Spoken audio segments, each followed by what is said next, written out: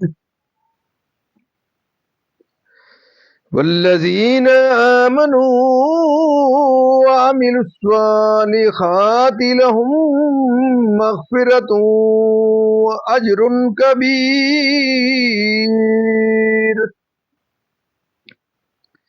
أفمن زين له سوء عمله فرآه حسنا فإن الله يضل من يشاء ويهدي من يشاء فلا تذهب نفسك عليهم حسنات إن الله عليم بما يصنعون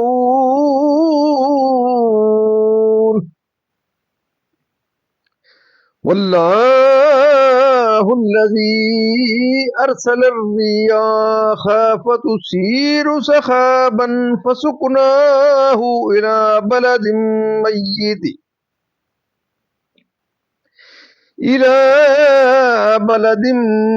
ميت فأحيينا به الأرض بعد موتها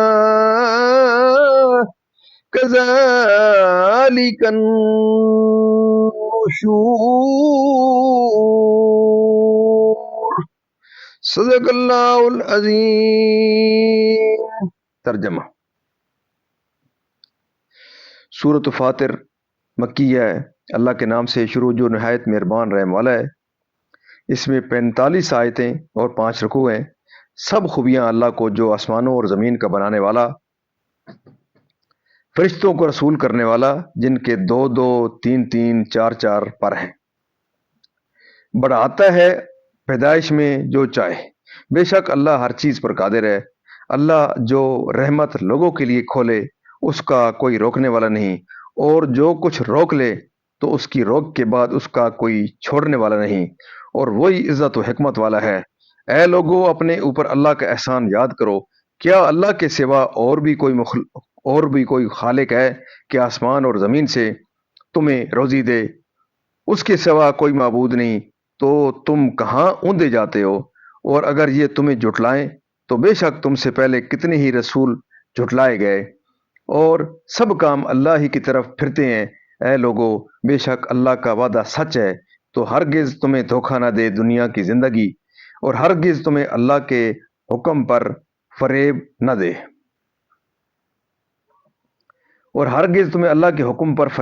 دے، وہ بڑا فریبی۔ بے شک شیطان تمہارا دشمن ہے، تو تم بھی اسے دشمن سمجھو۔ وہ تو اپنے گروہ کو اسی لیے بلاتا ہے کہ دوزخیوں میں ہوں۔ کافروں کے لیے سخت عذاب ہے، اور جو ایمان لائے اور اچھے کام کیے ان کے لیے بخشش اور بڑا ثواب ہے۔ تو کیا وہ جس کی نگاہ میں اس کا برا کام آراستہ کیا گیا کہ اس نے اسے بھلا سمجھا، ہدایت والے کی طرح ہو جائے گا؟ اس لیے اللہ گمراہ کرتا ہے جسے چاہے اور راہ دیتا ہے جسے چاہے، تو تمہاری جان ان پر حسرتوں میں نہ جائے۔ اللہ خوب جانتا ہے جو کچھ وہ کرتے ہیں، اور اللہ ہے جس نے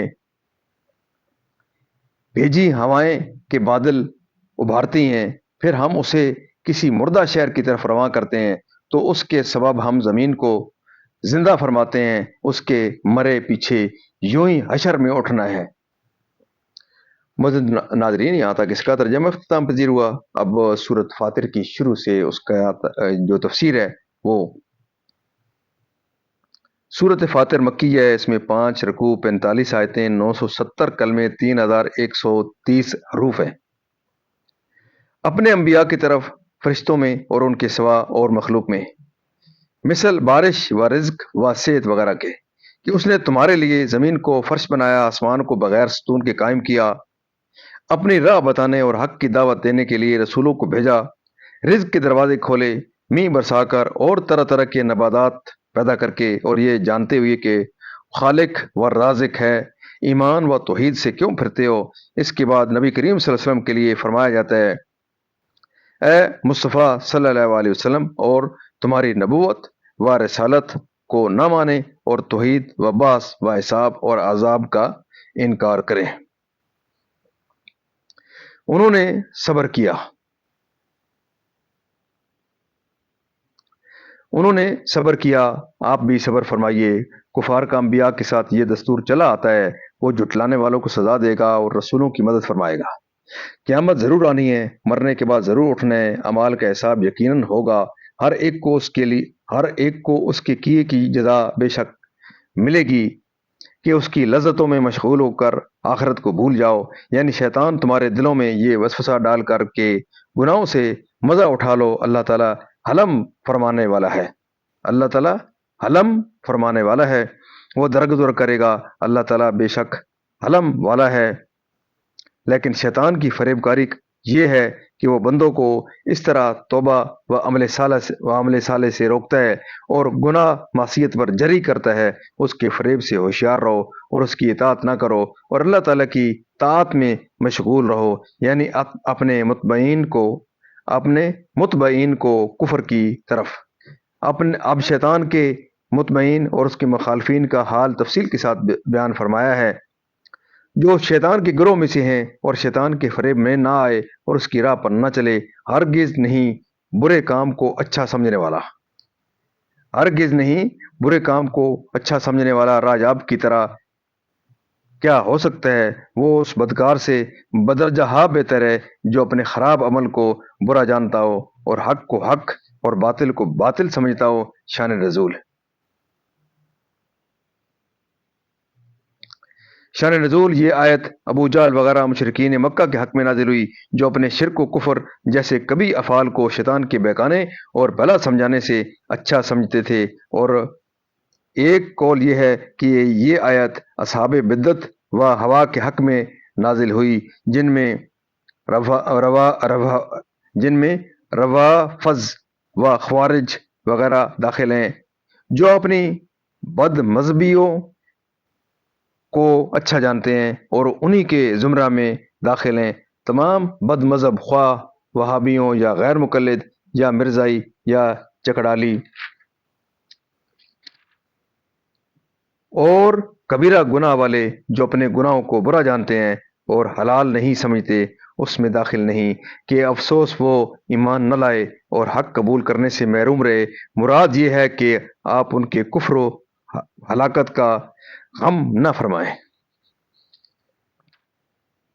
جس میں سبزہ اور کھیتی نہیں اور خشک سالی سے وہاں کی زمین بے جان ہو گئی ہے اور اس کو سرسبز و شاداب کر دیتے ہیں۔ اس سے ہماری قدرت ظاہر ہے۔ سید عالم صلی اللہ علیہ وسلم سے ایک صحابی نے عرض کیا کہ اللہ تعالیٰ مردے کس طرح زندہ فرمائے گا؟ خلق میں اس کی کوئی نشانی ہو تو ارشاد فرمائیے۔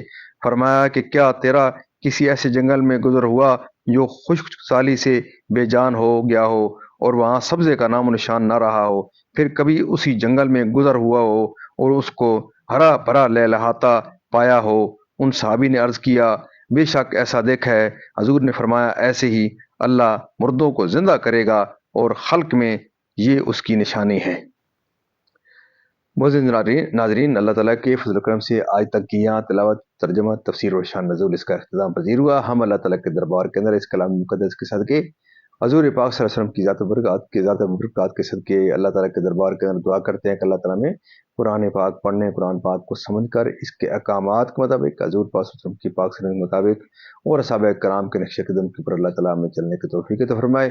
اللہ تعالیٰ تمام پریشانیاں دور فرمائے، تمام بیمار کو شفا کاملہ عطا فرمائے، تمام مرحومین کو جنت الفردوس میں اعلیٰ و بالا مقام عطا فرمائے۔ اور آپ تمام معزز ناظرین سے یہ استدعا رہتی ہے کہ آپ ضرور اس پروگرام کو ضرور خود بھی دیکھیں۔ ختم نبوت کے صدقے آپ کے اوپر ایک بہت بڑی، آپ کے پاس ایک سنہرا موقع ہے کہ آپ اس پروگرام سے استفادہ حاصل کر سکیں۔ خود بھی اس پروگرام کو پورا دیکھا کریں، اپنے بچوں کو تلقین کریں، اپنے عزیز و اقارب اور جہاں تک آپ اس پروگرام کو شیئر کر سکتے ہیں. ضرور صدقہ جاریہ سمجھتے ہوئے اس پروگرام کو شیئر کریں. اللہ تعالیٰ آپ کی زندگی میں خیر و برکت عطا فرمائے اور دن قیامت مجھے اور آپ کو اللہ تعالیٰ کے دربار کے اندر حضور پاک صلی اللہ علیہ وسلم کی شفاعت نصیب فرمائے. آمین ثم آمین.